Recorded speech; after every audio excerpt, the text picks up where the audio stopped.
Then acute dermatitis, as I said, basically dermatitis is inflammation of the skin. Derma is the skin, itis, inflammation. So of course you can have acute dermatitis, you can have chronic dermatitis. So what is acute dermatitis? Basically intraepidermal edema resulting in spongiosis and vesiculation. Of course, now we are assuming it's good to remember those terminologies. Now we've talked about spongiosis, we talk about vesiculation. So basically formation of vesicles. Yeah, so inside the epidermis, there is edema, which result in that spongiosis and formation of vesicle or vesiculation. There are also some inflammatory cells in the epidermis. In this case, you're likely to find neutrophils there, maybe in the epidermis. And usually tends to be accompanied. In fact, most skin conditions tend to be accompanied with itching. And the name for itching, the fancy name for it would be pruritus. We say pruritus. That is basically itching. So usually most of the conditions of the skin tend to be accompanied with itching. So you may later have, if this is not managed and it continues, it goes on to become chronic inflammation and may actually affect the dermis. Yeah. And another name for dermatitis is eczema. Yeah, so if you hear of eczema, it's referring to dermatitis. And we have a few different types of dermatitis. You can have one that we call atopic, which one, when you talk of associated with allergy. So some people develop allergy for one reason or the other, their skin become itchy and so on. So that one we'll call atopic dermatitis. That is associated with allergy. Then you can have one we call contact, direct contact with irritants. For example, maybe people wear necklaces, for example.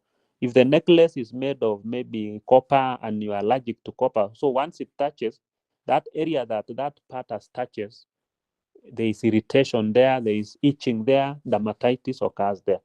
If it's somebody who is wearing a watch and maybe it's made of a metal that they're allergic to, that area where the strap of the watch would be, develop dermatitis. That is contact. That is something directly coming in contact with the skin that the skin reacts to.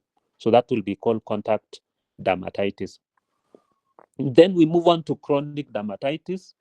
So in chronic dermatitis, there is acanthosis. So now I'm assuming you know those terminologies, which you have always can go back and look at them so that you understand.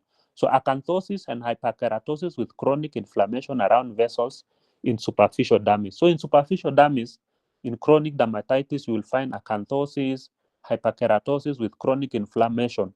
So we know chronic inflammation, what cells will be there. For example, you have cells like lymphocytes, among others, chronic inflammatory cells. So this chronic dermatitis is seen in many skin rashes with a variety of causes.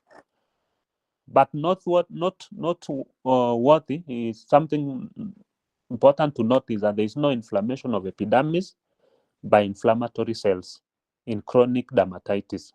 So if you look at the epidermis, you don't find any inflammatory cells. And then they may produce lichenification. What we call lichenification. So the skin appear leather-like thickening of skin due to chronic scratching or irritation. So chronic scratching, irritation, you end up finally with leather-like. All of us probably have seen leather. That is the skin, for example, of a cow. Once it is dry, you know how that leather looks like. So that is lichenification, leather-like thickening of the skin due to chronic scratching or irritation. So one of the things that we see in chronic dermatitis is you may see lichenification.